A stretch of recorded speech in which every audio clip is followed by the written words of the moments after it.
yang dibilang kafir juga bagian daripada semesta, yang katanya soleh bagian dari semesta, tapi punya tugas masing, potensinya saling melengkapi karena selalu dalam kegelisahan. Gelisah itulah neraka. Surga neraka itu ada di sini.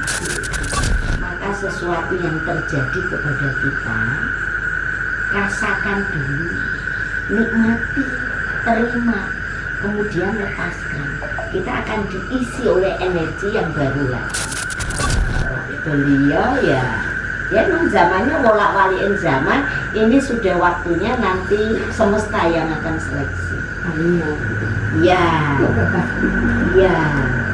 dia suruh bangun, jangan tidur, baik gitu. Makanya suruh bangun apa? Ya bangun jiwa kita, bukan bangun badan kita ya.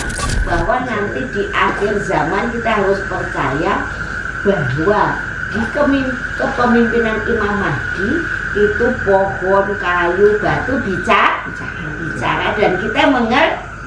Padahal dari dulu sudah ada ilmunya, yaitu dengan bahasa jin.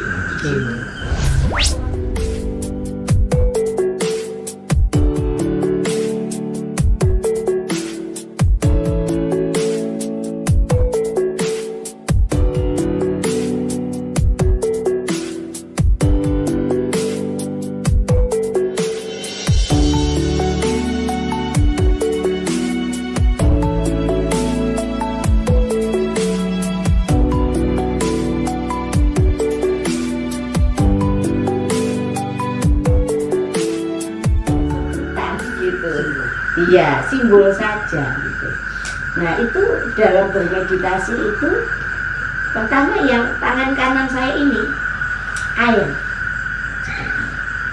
Lama itu, kira-kira durasinya kalau hitungan waktu di sini ya 10 menit lah, baru yang kiri. Berarti apapun yang terjadi itu kebaikan akan lebih mendapatkan lebih dulu daripada yang kejelekan. Yang kiri itu sebenarnya hanya selaku penyaksi. Karena diri ini, kesadaran ini hanya sebagai penyaksi apapun yang dikehendaki oleh penguasa alam semesta. Yang dibilang kafir juga bagian daripada semesta, yang katanya soleh bagian dari semesta, tapi punya tugas masing, potensinya saling melengkapi, bukan saling adu gitu. Tapi kita kan diolah sedemikian rupa oleh otak akal pikiran kita supaya dunia jadi lebih ramai.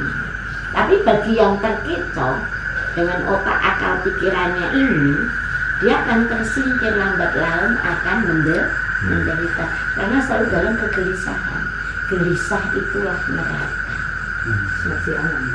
Surga neraka itu ada di sini, bukan di nanti, di sini. Maka sesuatu yang terjadi kepada kita, rasakan dulu, nikmati, terima, kemudian lepaskan.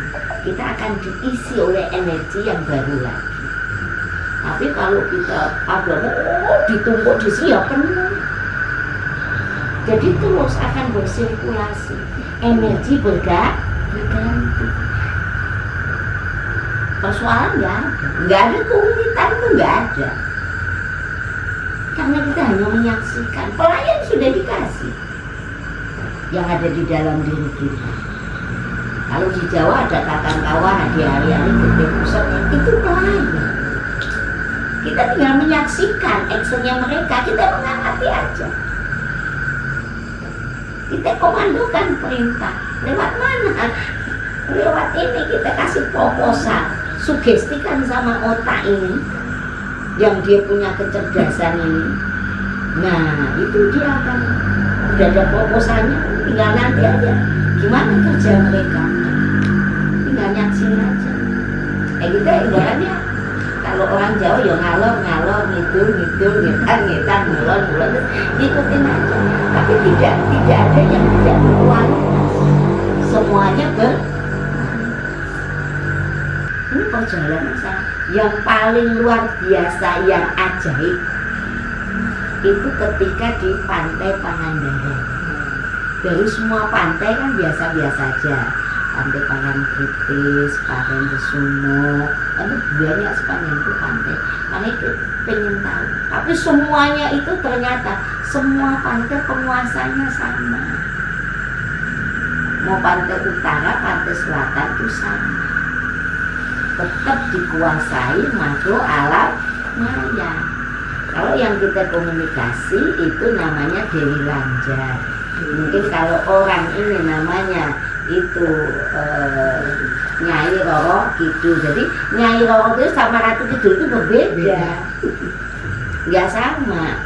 Jadi dia menginformasikan ya sekarang kayak Ratu Kidul itu nggak kayak membantu manusia ketika masih ada perjanjian Karebet itu, atau Raja-Raja Mataram sampai keturunan kesekian masih ada seleh atau istri dari wilayah pantai selatan atau yang goib lah, atau bangsa jin, bangsa lembut, apa aja deh, intinya yang nggak kelihatan itu ya sangat luar biasa.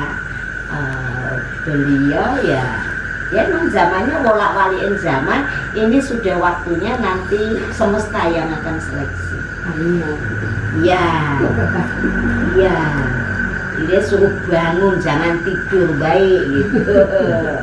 Makanya suruh bangun apa? Ya bangun jiwa kita, bukan bangun badan kita. Bagaimana caranya supaya jiwa kita itu jadi tangguh? Jadi tangguh, kan tangguh itu butuh energi ya. Betul nggak? Tanpa adanya energi bisa tangguh nggak? Nggak bisa, karena nggak ada kehidupan. Kalau nggak ada kehidupan berarti terjadi sistem pembusukan. Jadi kita masih ada ini karena masih ada energi. Kalau energinya sudah nggak ada, tinggal pembusukan, akan terurai, akan diurai kembali kepada asalnya. Kecuali kalau kita ilmunya tinggi bisa mokso, beda cerita. Jadi ibaratnya nyawa mangukut togo, itu beda cerita. Gitu. Jadi kita bisa mokso. Di mana tempat ada orang yang moksa itu pasti terjadi kesuburan. Makanya di Pulau Jawa ini paling banyak penduduk, paling banyak kesuburan, karena yang paling banyak hamba Allah yang punya keilmuan, ilmu moksa. Kembali manunggalin kawula Gusti. Jadi tadinya dari partikel suwung kembali kepada suwung, atau mungkin uling ulang, dia ada tugas misi kebaikan, beda cerita. Jadi gimana cara bicara itu? Nah kalau bicara sama gaib yang penting kita tenang. Dimensinya dimensi tenang, hening. Kalau nggak bisa hening, awas nggak akan eling. Nggak akan eling. Itu seperti itu. Tapi memang luar biasa. Luar biasa. Makanya kita percaya banget kalau di dalam Islam itu, dan itu menjadi hukum ya Ustadz ya, bahwa nanti di akhir zaman kita harus percaya bahwa di kepemimpinan Imam Mahdi itu pohon, kayu, batu bicara, dan kita mengerti. Padahal dari dulu sudah ada ilmunya, yaitu dengan bahasa jin. Coba orang Jawa, orang sono, negara lain yang bahasanya berbeda, apa pakai bahasa Jawa? Enggak, bahasanya bahasa jiwa. Semua yang berjiwa itu satu bahasa. Gitu. Jadi nggak usah nunggu nanti Imam Mahdi. Karena apa? Membutuhkan kita koneksi jiwa. Semua yang terlihat, yang nampak oleh panca indera kita, semua yang terasa kita rasakan oleh panca indera kita itu tiada lain adalah hanya dia saja. Kalau udah begitu apa sih yang kesamaan? Datang kesamaan, datang kesamaan sawiji-wiji. Jadi tidak ada keraguan sedikit pun tentang segala hal. Mutakin. Mau ibaratnya disondingkan dengan kitab-kitab manapun nggak akan berlawanan. Karena orang Kejawen itu ilmu-ilmu Nusantara ini, budaya-budaya Nusantara itu tidak akan pernah berlawanan dengan keyakinan apapun. Nggak akan. Kalau itu asli. Ya musik yang mana? Aku mau nanya, tadi kan Bunda kan bilang bahasa jiwa ya. Yang kemarin waktu aku itu kan sempat belajar juga. Cuman waktu aku diajarin, Kak, aku harus bisa membedakan tiga ilmu ini, ilmu agama, ilmu berhitung, sama ilmu dunia. Jadi harus ditempatkan di wadahnya masing-masing gitu loh Bunda. Jadi yang aku dikasih tahu itu maksudnya tekniknya nanti aku mau belajar sama Bunda. Ilmu agama katanya taruh di hati. Terus ilmu ilmu pengetahuan dunia taruh di nurani, di jantung gitu kan. Nah, ilmu berhitung di otak. Nah, itu maksudnya tekniknya gimana, caranya Bunda sehingga nanti menghasilkan ilmu bahasa jiwa itu, sehingga nanti kita bisa cuman dalam satu hari aja 1 kali 24 jam di negara tersebut kita udah bisa komunikasi dengan bahasa mereka gitu. Nah, itu yang aku diajarin. Ya. Jadi ini pertanyaan bagus ya, karena itu lintas batas disebutnya ya. Kalau orang Jawa lintas batas. Batas apa? Batas kemampuan gitu. Jadi kalau pengen mengetahui bagaimana yang disebut tempatnya ilmu ladini,